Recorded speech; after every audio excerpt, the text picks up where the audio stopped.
August 14, 2024, 8:47 p.m. Richmond, Virginia. The envelope lay on the kitchen table like a verdict, stamped in red letters that seemed to pulse under the overhead light. Past due, $763. 41. At the bottom was a signature, Lana Brooks, written in a slanted, hurried hand that was absolutely not mine. I stood beside the trash bag they had forgotten to take out again, catching the sour scent of spoiled fruit as their laughter drifted from the living room. Someone said something I couldn't make out, and then a louder voice, Lana's, unmistakably bright. "Ethan, your housemaid isn't done in the kitchen yet."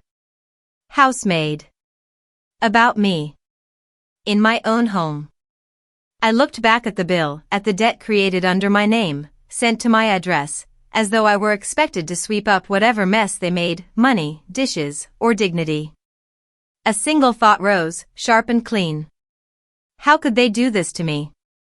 If moments like this hit close to home, you're safe here, stay with me for the next chapter. I am Leah Carter, 62 years old, and for most of my life I wore other people's worry like a second uniform. I spent 3 decades as a nurse, walking hospital corridors that smelled of antiseptic and overbrewed coffee, holding strangers' hands through pain and fear. Nights, holidays, weekends, I gave my steadiness to other families so that my own never had to see the worst of what I saw. At home, I was the one who remembered birthdays, insurance renewals, school projects, dentist appointments. My handwriting filled every calendar square on the fridge. When money was tight, I picked up double shifts without announcing it, just brought home slightly larger grocery bags and pretended it was nothing.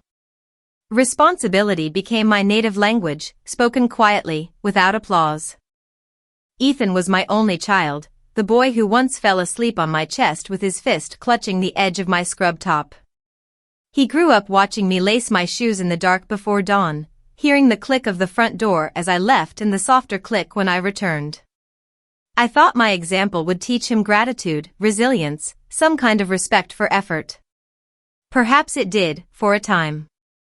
Then came Lana, with her glossy hair, curated outfits, and a phone that was always pointed at something, usually herself. She spoke in phrases like monetize your potential and align with abundance, words that floated prettily but never seemed attached to actual work.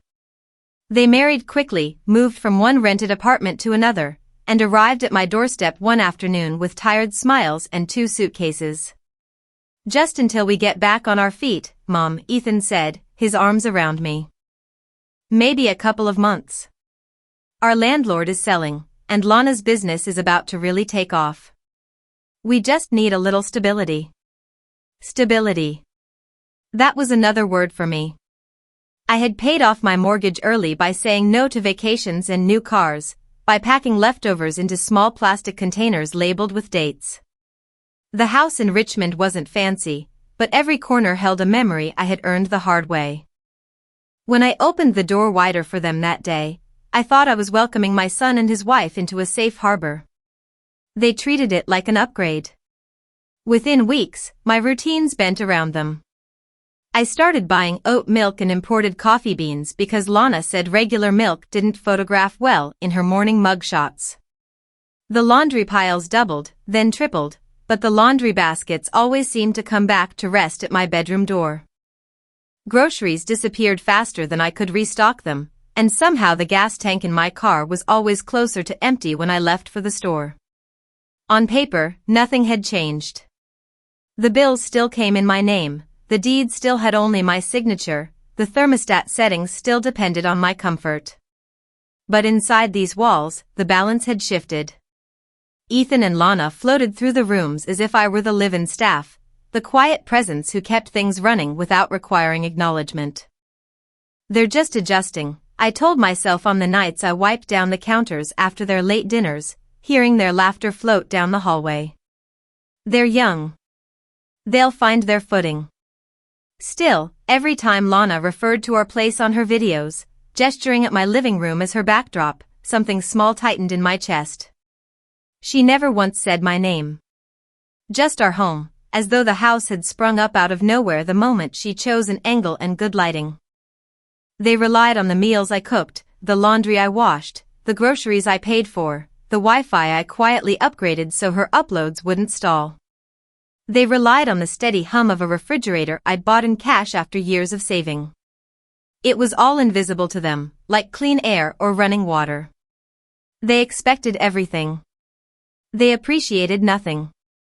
If you recognize yourself in the spaces between those lines, stay with me, the rest of the story is for us. It began the way small fractures do, quietly, almost politely, as if the damage were asking permission to exist. A year earlier, on an afternoon soft with June heat, I was dusting the bookshelf in the hallway. The scent of lavender oil rose as I moved, something I'd used for years, something that felt like home. Lana passed behind me, balancing her phone and a cup of green tea. She paused, looking at the framed photographs on the wall, Ethan at 5 with his front teeth missing, my mother holding him as a baby, a family picnic from a time when we still tried to take annual photos. Lana tilted her head, squinting as though the images were too bright. You know, Leah, she said lightly, maybe you should take down these old family photos. They don't really match our aesthetic. I remember the soft thud of my heart, the way the dust cloth stilled in my hand. Not our aesthetic. I turned, expecting a smile to show it was a joke, but she was already typing something into her phone, attention drifting away like a leaf carried off on wind. I laughed, because that was easier than showing confusion. They've been here a long time, I said. She didn't look up. Yes, that's kind of the problem. Then she walked off, leaving the faint scent of citrus and something sharper, maybe dismissal. At the time, I tucked the moment into a corner of my mind, the way I used to tuck loose threads back into my uniform. I thought she was simply being particular, the way some people are. I had worked with surgeons who insisted all pens on the nurse's station be blue, never black. People had preferences, I was used to accommodating them. But that evening, as I washed dishes and heard Lana laughing at a video she had filmed earlier, her comment floated back. The photos didn't match her aesthetic. My life didn't match her aesthetic. The wall that had held the progression of our family, birthdays, graduations, bad haircuts, holidays, was an inconvenience to her curated image. Still, I tried to shake it off. Let it go, I told myself as I placed plates into the drying rack. It's one comment. Don't make it bigger than it is. But over the next weeks, subtle things shifted. Lana's eyes always flicked to the photographs as she passed, a small crease forming between her brows. She began moving objects, my ceramic bowl by the entryway, the quilt folded over the sofa, the cookbook with my mother's handwriting. She never asked, she simply rearranged the house as though she were aligning a photo shoot. One morning I found the family picture from Ethan's high school graduation placed face down on the buffet table. No explanation. Just silence, and the cool weight of something unnamed settling in my chest. When I asked Ethan later if she had said anything to him, he shrugged. She's just trying to make the place look modern, Mom. Don't take it personally. But homes aren't backdrops. They're built from breathing, lived-in things, the way sunlight falls across a table, the echo of a child's footsteps, the fingerprints on a doorframe you never bother to wipe because they belong to someone you love. Lana didn't seem to understand that, or maybe didn't care to. The first crack wasn't about decor. It wasn't even about the photographs. It was the realization that she didn't see this house as mine. She saw it as a stage she could adjust, a set she could curate, a space that existed to reflect her version of beauty. And Ethan, my son who once stood barefoot on this very hallway rug with jelly on his chin, didn't defend the memories anchored here. He didn't see the insult at all. It was such a small moment. A comment tossed over a shoulder. A suggestion wrapped in a smile that wasn't really a smile. But it was the first time I felt the floor shift a fraction beneath me, just enough to say, something is changing. And not for the better. Tension didn't arrive all at once, it settled slowly, like dust gathering in corners you don't notice until one day the light hits just right. After the comment about the photographs, something in the air changed. Not loud, not obvious, just a shift, the kind you feel in your bones before you can put words to it. Ethan and Lana began moving through the house with an ease that belonged to owners, not guests. They stopped asking if I needed anything from the store when they went out. They no longer offered to wash a dish or bring in a bag of groceries. Instead, they waited. They waited for meals to appear, for laundry to fold itself, for responsibilities to dissolve into the routine I had always kept. I had been reliable all my life, now that reliability was being consumed without gratitude. One morning, I was standing at the stove, the spatula warm in my hand, the quiet sizzle of omelets filling the kitchen.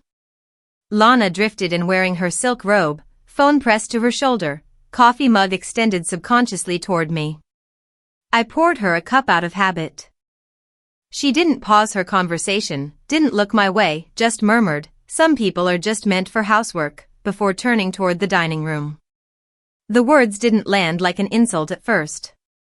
They landed like a diagnosis. "Something clinical," said without emotion. I stared at the pan, watched the egg set, and felt a small tremor of sadness run through me, thin, almost invisible but undeniable. Later, I overheard them talking in the living room. Lana's voice had that breathy quality she used on camera. "The content area needs to stay clear," she said. "It ruins the background when she sits there." She meant me. They spoke as though I were an object taking up space in my own home. The tension grew in the small ways people stopped seeing one another. They used the good towels without folding them back. They left cabinet doors open. They abandoned half-finished drinks on my grandmother's wooden table without a coaster.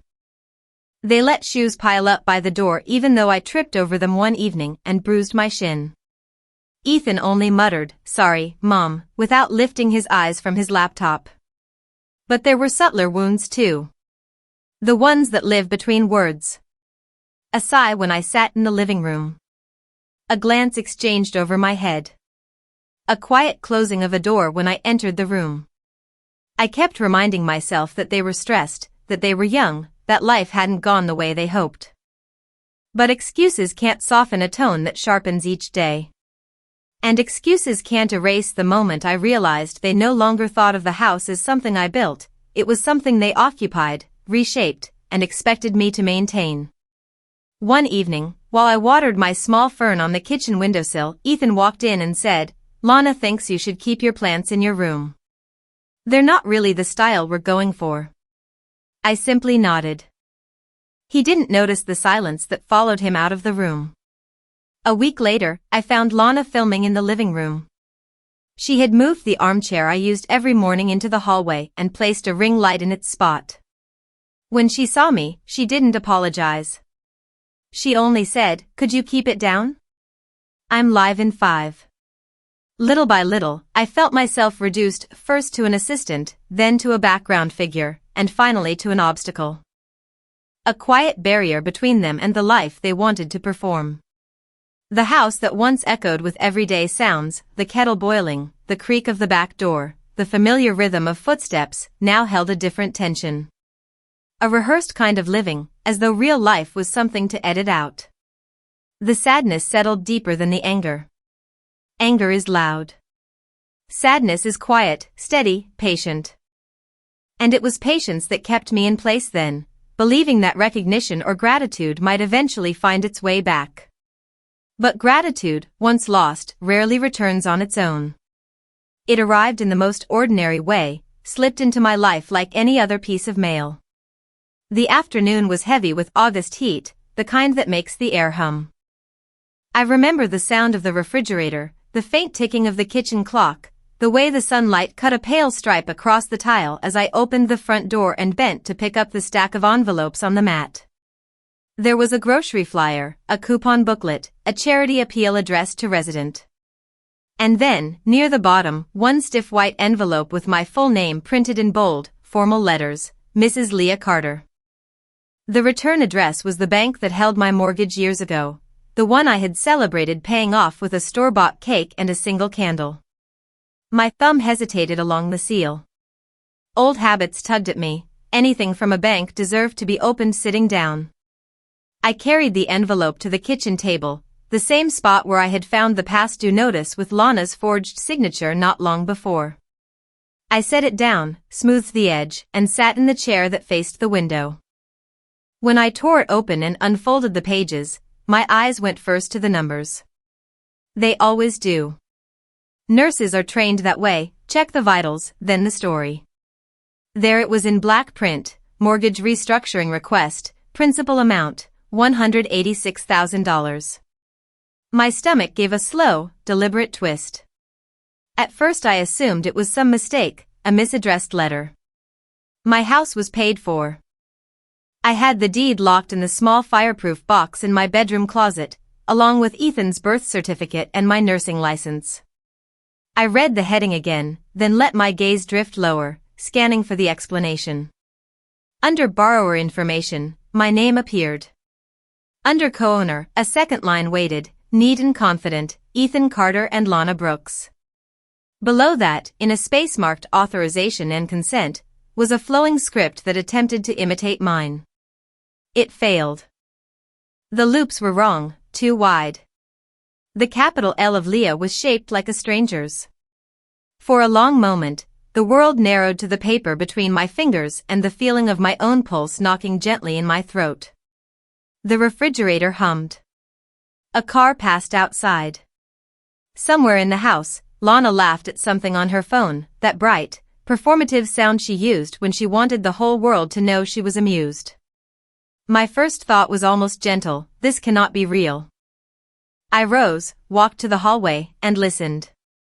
Ethan's low voice filtered from the living room, mingled with Lana's higher notes. I could hear the cadence of them talking about plans, about next steps, words that now sounded like the distant language of a storm I had failed to notice on the horizon. Paper in hand, I stepped into the doorway. They sat together on the couch, my couch, Ethan with his laptop balanced on his knees, Lana scrolling on her phone.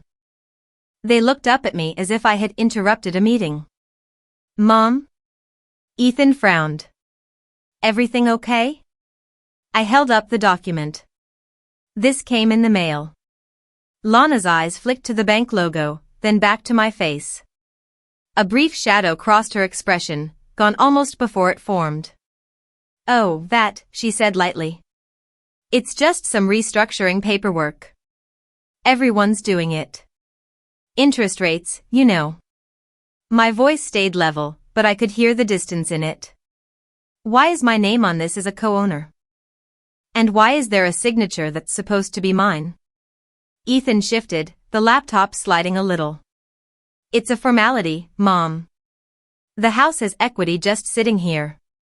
We thought, well, Lana's business needs a boost, and I've got some projects starting soon. We were going to tell you once it was approved.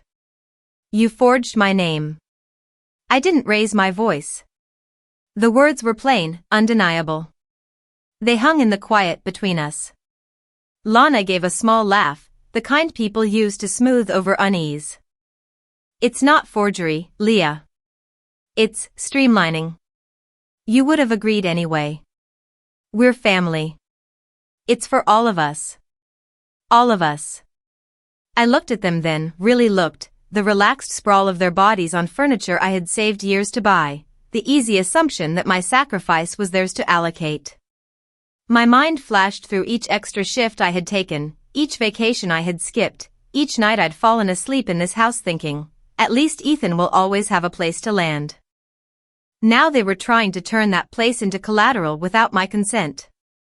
In that moment, something inside me went quiet. Not empty, quiet. Like the stillness in a hospital room after a monitor goes flat and you know, with a certainty beyond doubt, that no more interventions will change the outcome. They had not simply treated me like a maid. They had treated my life's work, this house, these walls, the roof that kept us all dry, as a resource to be tapped, a well they were entitled to drain. I lowered the paper and knew, at last, that trust had been signed away without me. A line had been crossed. Now. That evening, after the bank document and the flat explanations, the house felt unnaturally quiet. Not peaceful, hollow, like a shell after the creature has slipped away.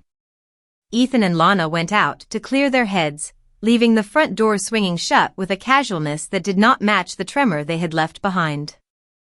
I stood alone in the kitchen, the mortgage letter on the table beside the unpaid bill with Lana's forged signature.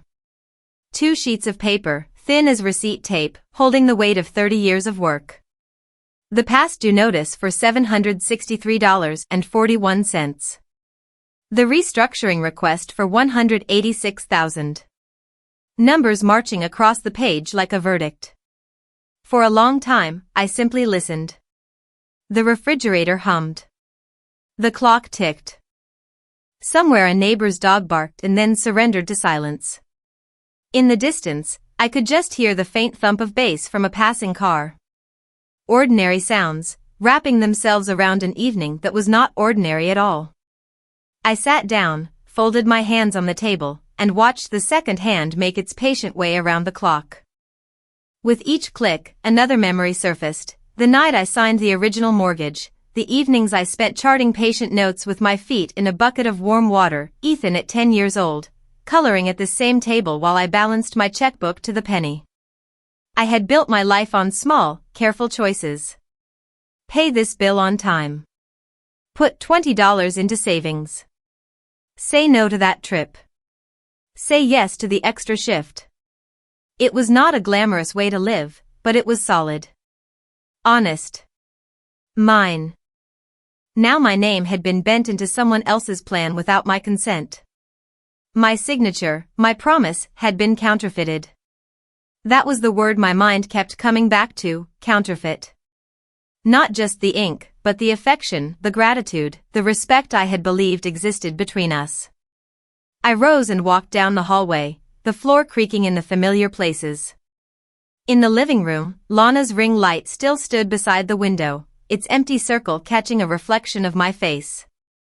I switched it off, and the room dimmed to its true self. The staged brightness disappeared. What remained were my scuffed end tables, the afghan my mother crocheted, the dent in the sofa cushion where I always sat with my evening tea. On the wall, the family photographs still hung. Some of them were slightly crooked from being brushed or bumped. I moved closer and touched the frame of Ethan's graduation picture. His smile there was open, unshadowed. I remembered the weight of the program in my purse, the way my hands had ached from clapping. I had looked at him that day and thought, whatever happens, he will know I am on his side.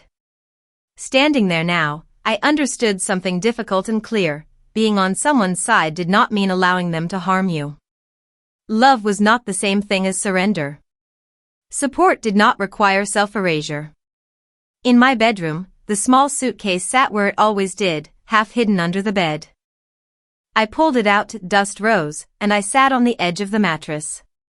The sky outside the window had deepened to a blue so dark it was almost black. Streetlights blinked on, one by one, like slow, deliberate decisions. I opened the closet and chose calmly, 3 changes of clothes, my softest sweater, the scarf Ethan had given me years ago when gifts still came without strings. From the drawer I took my passport, my nursing license, the deed to the house, the folder with my savings statements. Each document felt solid in my hands, an anchor to the truth. On paper and in reality, I belonged to myself. When I closed the suitcase, the latch clicked with a clean, final sound.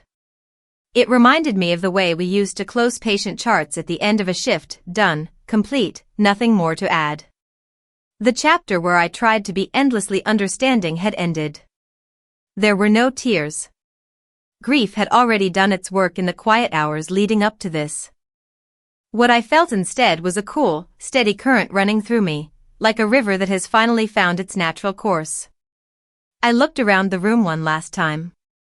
The bedside lamp, the faded rug, the framed postcard from a beach I once visited for a single, careful weekend. I realized, with a clarity that almost made me smile, that I could leave these objects behind if I had to. The essential thing I needed to carry was not furniture or keepsakes. It was my decision. I was not going to live like this anymore. I sat back down on the edge of the bed and let that sentence settle inside me like a stone finding the bottom. Not a threat. Not a plea. A simple fact. Tomorrow I would move like a woman who believed it. I would gather the papers, drive to someone whose job was to read the fine print, and ask the questions I had avoided for too long. Tonight, my task was only to rest in this new, quiet certainty and let it reshape the map of my life. I felt calm. At sunrise, the world outside my window was washed in a pale, forgiving light, as if the night before had been a bad dream. But nothing in me had softened. I woke before my alarm, the decision from the night settling over me like a well-fitted coat. I knew what I had to do. I dressed in my usual way, comfortable slacks, a plain blouse, the cardigan with the loose button. I made tea but didn't drink it, only wrapped my hands around the warm mug and listened to the quiet house. No voices. No footsteps. Ethan and Lana were still asleep in the room that used to be my sewing space. Their door was closed. So was the door inside me that had once been open to every excuse. I rinsed the cup and wiped the counter, then picked up my purse, my folder of documents, and the small suitcase I had packed. The wheels made a soft sound on the hardwood floor as I rolled it toward the door. For a moment, I stood in the entryway and looked back, the hallway with its crooked photographs, the living room with the ring light folded against the wall, the shoes scattered near the mat. I didn't leave a note. There was nothing to explain that they wouldn't twist into an accusation. My absence would say what needed to be said. The drive to Charlottesville took a little over an hour. The road unfurled in front of me, familiar stretches of highway I had traveled for conferences and once, long ago, a weekend trip. Today, it felt different. Not an escape, but an approach. I was heading toward someone who could translate what had been done to me into the language of law. The attorney's office was on the second floor of a brick building with flower boxes in the windows. Inside, the air smelled of paper and coffee. A receptionist with gray streaks in her hair greeted me with a calm I recognized from my own years at the hospital. "Do you have an appointment?" she asked. "Yes," I said. "With Ms. Harper." When my name was called, I followed the attorney into a modest office with a large oak desk. She was in her 50s, sharp-eyed behind simple glasses, the kind of woman who had seen 1,000 variations of the same story and still knew each one mattered. "How can I help you, Mrs. Carter?" she asked. I laid the documents on her desk, the past due bill with Lana's false signature, the mortgage restructuring request with my forged one, and the original deed to the house. She read each page slowly, making small notes on a yellow pad. When she looked up, her expression was clear. "You are the sole legal owner of the property," she said. "There is no record of any transfer, no cosigners, no additional names on the title. They have no rights to borrow against your house. Forging your signature is fraud." The word sat between us like a stone. Fraud. I felt both relieved and strangely sad to hear it named. It meant I had not overreacted. It also meant the people I loved had crossed a line that had a legal definition. "What can I do?" I asked. She listed the steps as calmly as if giving discharge instructions: contact the bank, report the forgery, place alerts on my credit, keep copies of every document, write down every call. If I wished, she added, we could prepare a formal notice requiring Ethan and Lana to vacate the property by a specific date. I listened, nodded, took notes. This was a language I could understand: process, documentation, sequence. It was not revenge. It was protection. On the way home, I stopped at a hardware store. The clerk cut new keys while I stood by, the metallic scraping sound oddly comforting. Fresh starts, I thought, can be measured in inches of brass. When I pulled into my driveway, Ethan's car was gone. Lana's too. Inside, the house felt like a stage after the actors had left. I moved through the rooms with purpose. First, I changed the locks on the front and back doors, just as Ms. Harper had advised. Then I sat at the kitchen table, called the utility companies, and paused all automatic payments pending review. I contacted the bank, reported the fraudulent application, and followed each instruction the representative gave, writing down names, times, and reference numbers. Finally, I called a real estate agent whose card I had kept tucked in a drawer. "I'm thinking about selling my house," I said. My voice sounded level, even to me. "Yes, I'm sure. I'd like to start the process." With each step, a version of myself I had carried for decades loosened its grip, the mother who would sacrifice anything, the woman who forgave before an apology, the caretaker who absorbed harm so others could feel comfortable. The decisions were simple on paper, a few calls, a few signatures.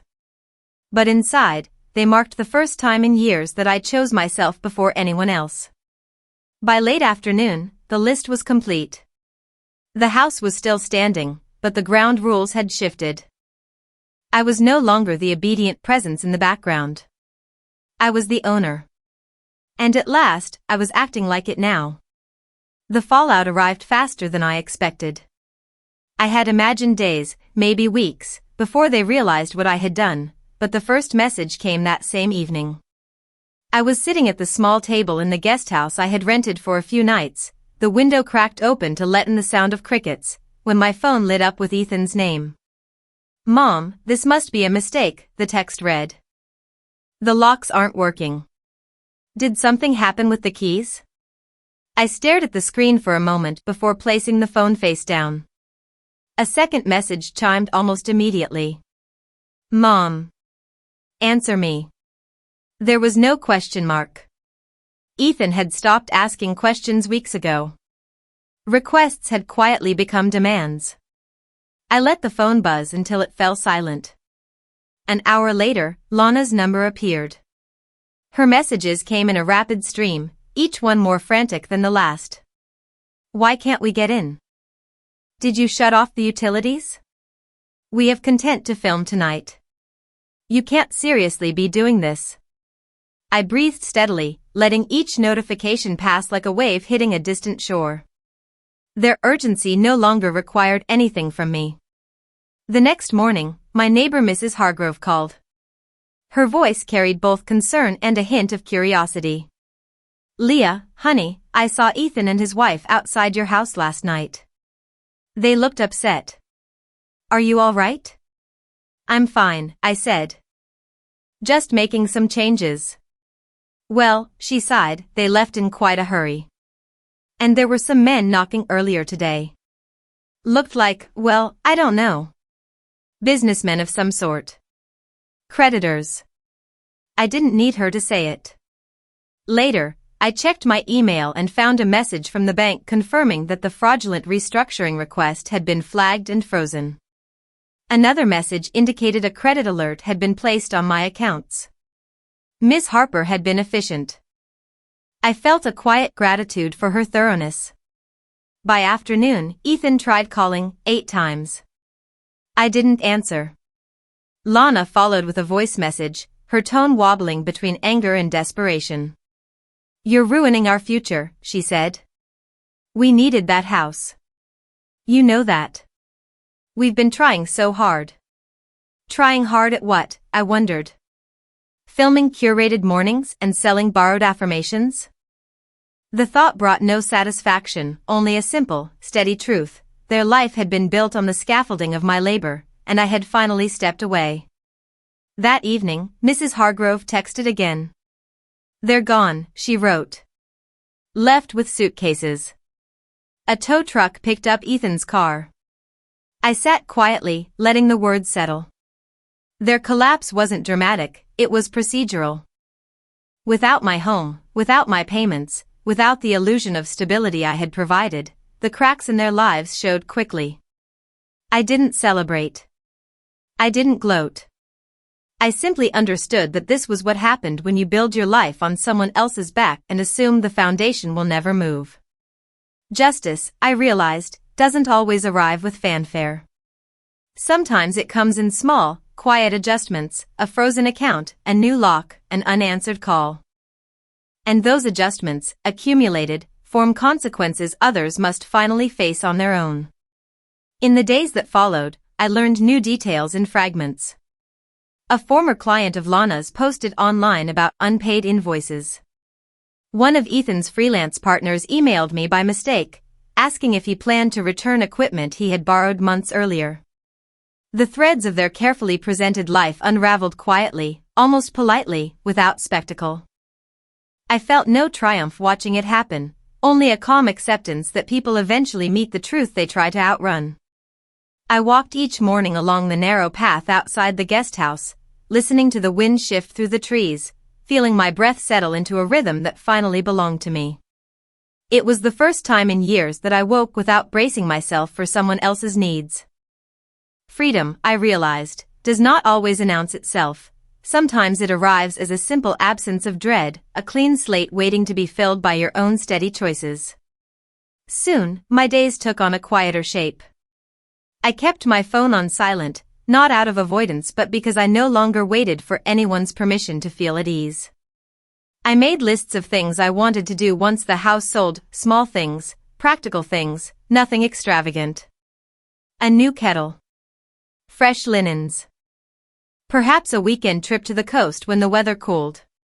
I found myself relearning the contours of solitude, discovering that peace is not the absence of sound but the presence of one's own thoughts without interruption or dismissal. Each hour spent away from the tension that had lived in my home felt like returning to a room I had forgotten existed. I did not rush. I simply allowed the slow unwinding of years to continue, quiet and steady, like a long exhale. I was healing in increments, trusting that each small step forward was enough for the life I was building anew. I moved into the small apartment in Virginia Beach on a Thursday afternoon, the sky washed in a soft blue that felt almost ceremonial. The building was older but clean, with a narrow balcony that faced east. When I unlocked the door for the first time, sunlight spilled across the floorboards in a quiet ribbon, as if welcoming me without questions. I set my single suitcase down in the center of the room and simply stood there, letting the stillness settle into my chest. The kitchen was modest, just enough space for one person to cook without feeling crowded. I bought a round table the next day, lightwood with 2 chairs. Not for guests. Not for family. For me. It felt strange at first, choosing furniture without imagining anyone else's comfort. Freedom can feel like emptiness before it begins to feel like possibility. My mornings took on a new rhythm. I brewed tea in a simple white kettle and watched the sunrise pour over the rim of the ocean. The waves arrived with steady patience, a reminder that life continues even when ours has been shaken. I kept a journal on the table and wrote a few lines each day, what I saw, what I felt, what I hoped to learn. The pages filled slowly, like a tide charting itself. I planted flowers on the balcony, lavender, marigolds, a stubborn little rosemary bush. The scent of the soil on my hands reminded me of summers long before responsibilities had piled so high they blocked the light. Each plant was a promise to myself: tend, water, grow. I walked along the boardwalk in the evenings, passing couples, joggers, tourists with sunburned faces. No one knew me. No one expected anything of me. The anonymity felt like a soft cloak. I realized how long I had lived in a house where every breath I took was measured against someone else's comfort. One afternoon, I stopped at a small thrift shop and found a ceramic mug the color of sea glass. I bought it without hesitation. At home, I washed it carefully and placed it on the shelf above the sink. A small object, but it felt like claiming a corner of the world, one chosen with intention. The silence of the apartment was different from the silence of my old house. This one held room for my thoughts, not the weight of unspoken demands. I filled it with soft music, the rustle of pages, the clink of a spoon against a bowl.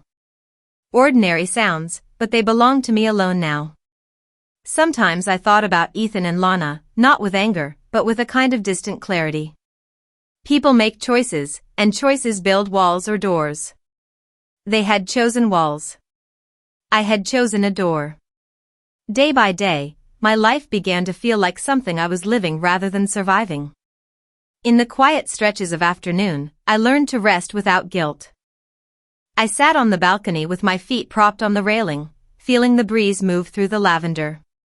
I watched the mail truck come and go, grateful that the envelopes were now simple, ordinary things, no forged signatures, no hidden dangers.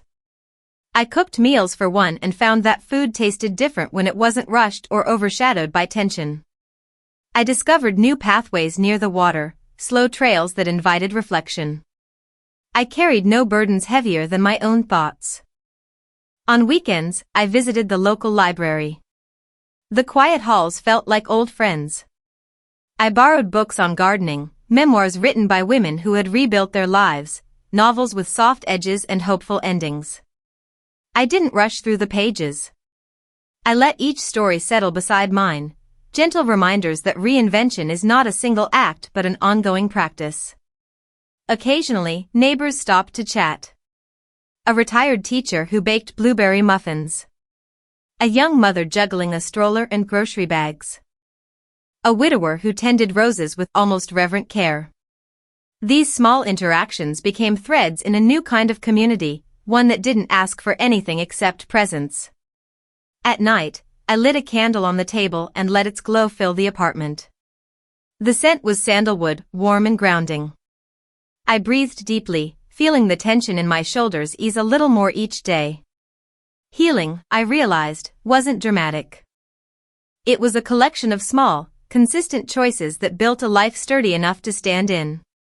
I kept moving forward in the simplest ways. I folded fresh laundry still warm from the dryer, savoring the softness of each fabric. I opened windows to let the salty air drift through the rooms, carrying with it the faint chorus of distant waves. I wrote letters I never sent, notes to my past self reminding her that strength can be quiet and still be true. And each sunrise, when the light crossed my kitchen floor in a pale golden sweep, I understood a little more that I had not lost a home, I had found one. I was finally learning how to belong to myself again, gently and without apology. And that was enough. I no longer wait for permission to exist comfortably in my own life. In this small apartment by the ocean, I learned that peace is not something granted by others, it is something reclaimed, slowly and deliberately. Each morning, the sunlight crosses my kitchen table in a thin golden line, and I pause to feel its warmth. It reminds me that I survived a season when my voice was ignored, my home misused, and my boundaries erased. Now, every choice I make belongs wholly to me. I think of Ethan and Lana sometimes, but the thoughts no longer sting. They are simply part of a story that shaped me, not one that defines me. I wished them no harm then, and I wish them none now. Distance is its own kind of kindness, one that protects everyone involved. My life no longer bends around their expectations, and in that freedom I've rediscovered who I once was before exhaustion became a daily language. I fill my days with small rituals, journaling, walks along the boardwalk, tea brewed in my sea glass mug. These ordinary moments feel like quiet celebrations. I rebuilt my life gently, without spectacle, one steady breath at a time. In the evenings, I sit on my balcony and watch the horizon soften into shades of lavender and gold. The waves arrive with patient rhythm, reminding me that endings are not failures, they are tides turning. I let the wind move through the rosemary bush I planted and feel something inside me settle, calm and certain. Healing, I've learned, does not demand grand gestures. It grows quietly in the spaces where we choose ourselves without apology. If my story reaches someone who feels unseen in their own home, let this be a gentle truth: you deserve a life that does not shrink you.